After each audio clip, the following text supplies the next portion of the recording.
And I know she will ensure that any statements will be made in the House first. We now come to number one, and we start with Paul Hamilton. Pauletta. Question number one.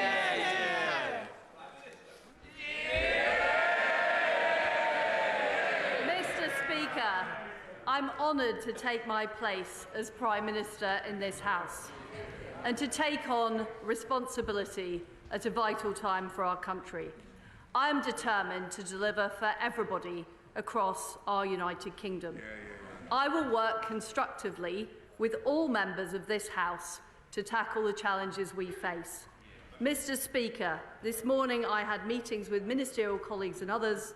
In addition to my duties in this House, I shall have further such meetings later today.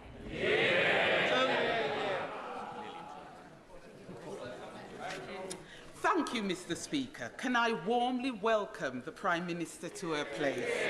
It's her first PMQ and it's also mine.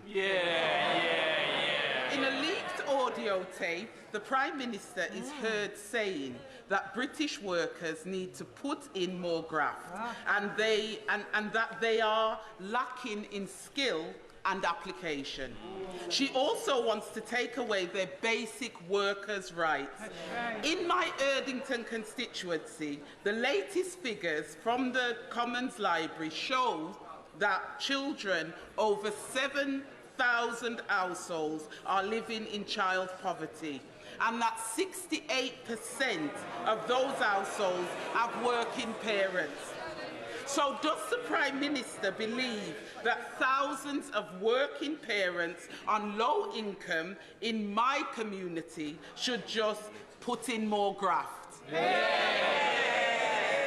I congratulate the Honourable Lady on her first Prime Minister's question. And what I am determined to do as Prime Minister is to make sure we have an economy with high wages and high-skilled jobs. And the way I will achieve that is through reducing taxes on people across our country and boosting economic growth. That is the way that we will make sure we get the investment and the jobs that people deserve. I want to warmly congratulate my right honourable friend on becoming the third woman Prime Minister. I wish her well with her apprenticeship, and I want to ask her about pubs today. A pub restaurant in my constituency in Barnet got in touch with me to say they were struggling to find an energy supplier, and the quotes they had got hold of showed that they would be paying a 600% increase in their bill to £320,000. They can't survive that. Will she ensure her plan to tackle the energy price crisis helps businesses in the hospitality sector, which our communities value so much? Well, my right honourable friend is absolutely right.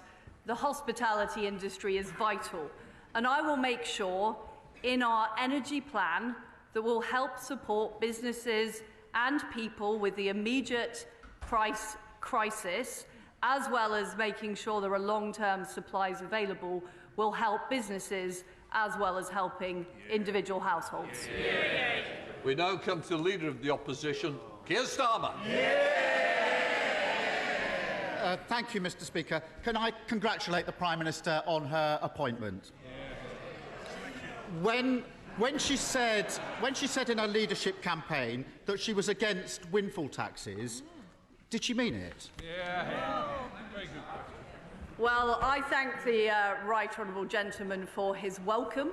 I hope that we will be able to work together, particularly on areas we agree on, and I know that we have had strong support from the opposition in opposing Vladimir Putin's appalling war in Ukraine, and I want us to continue to stand up to that appalling Russian aggression that has led to the energy crisis we face now.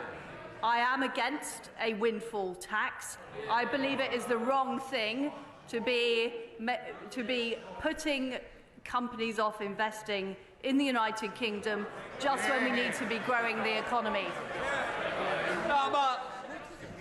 Mr. Speaker, Thank you for that answer. I ask because the Treasury estimates are that the energy producers will make £170 billion in excess profits over the next 2 years. The Prime Minister knows she's no choice but to back an energy price freeze. But it won't be cheap, and the real choice, the political choice, is who is going to pay. Is she really telling us that she's going to leave these vast excess profits on the table and make working people foot the bill for decades to come? Well, I understand that people across our country are struggling with the cost of living and they're struggling with their energy bills. And that is why I, as Prime Minister, will take immediate action to help people with the cost of their energy bills.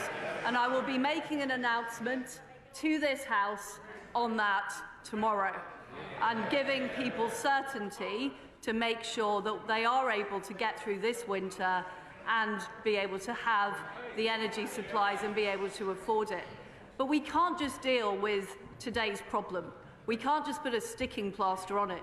What we need to do is increase our energy supplies long term. And that is why we will open up more supply in the North Sea, which the honourable gentleman has opposed. That is why we will build more nuclear power stations, which the Labour Party didn't do when they were in office. And that is why we will get on with delivering the supply as well as helping people through the winter. Well, I look forward to tomorrow's statement, but the money's got to come from somewhere. And she knows that every single pound in excess profits she chooses not to tax is an extra pound on borrowing that working people will be forced to pay back for decades to come. More borrowing than is needed. That's the true cost of her choice to protect oil and gas profits, isn't it? Mr. Speaker, the reality is that this country will not be able to tax its way to growth. The way we will grow our economy is by attracting investment, keeping taxes low, delivering the reforms to build projects quicker. That is the way that we will create jobs and opportunities across our country. So, Mr. Speaker, her first act as Prime Minister is to borrow more than is needed because she won't touch excess oil and gas profits. On that topic, how much would her planned corporation tax cut hand out to companies? The right honourable gentleman is looking at this in the wrong way. The last time we cut corporation tax, we attracted more revenue into the exchequer because more companies wanted to base themselves in Britain, more companies wanted to invest in our country. And if taxes are put up and raised to the same level as France, which is what the current proposal is, and which I will change as Prime Minister, that will put off investors, it will put off those companies investing in our economy, and ultimately that will mean fewer jobs, less growth and less opportunities across our country. Mr. Speaker, it's extraordinary that not only is the Prime Minister refusing to extend the windfall tax, she's also choosing to hand the water companies polluting our beaches a tax cut. She's choosing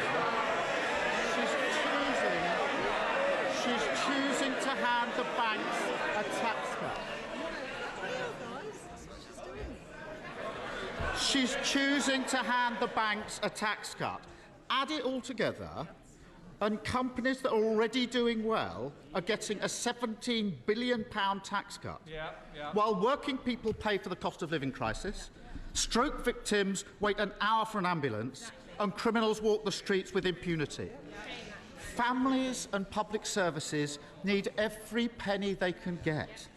How on earth does she think that now is the right time to protect Shell's profits and give Amazon a tax break?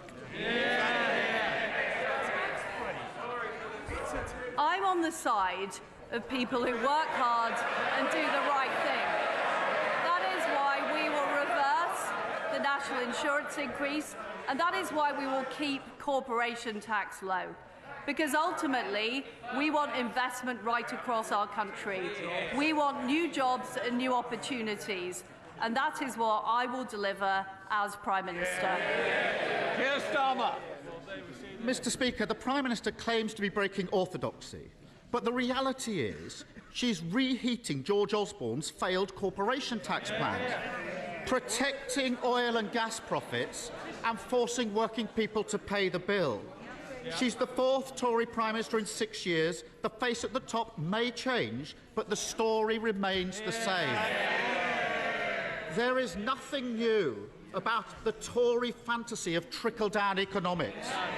Nothing new about this Tory Prime Minister who nodded through every single decision that got us into this mess and now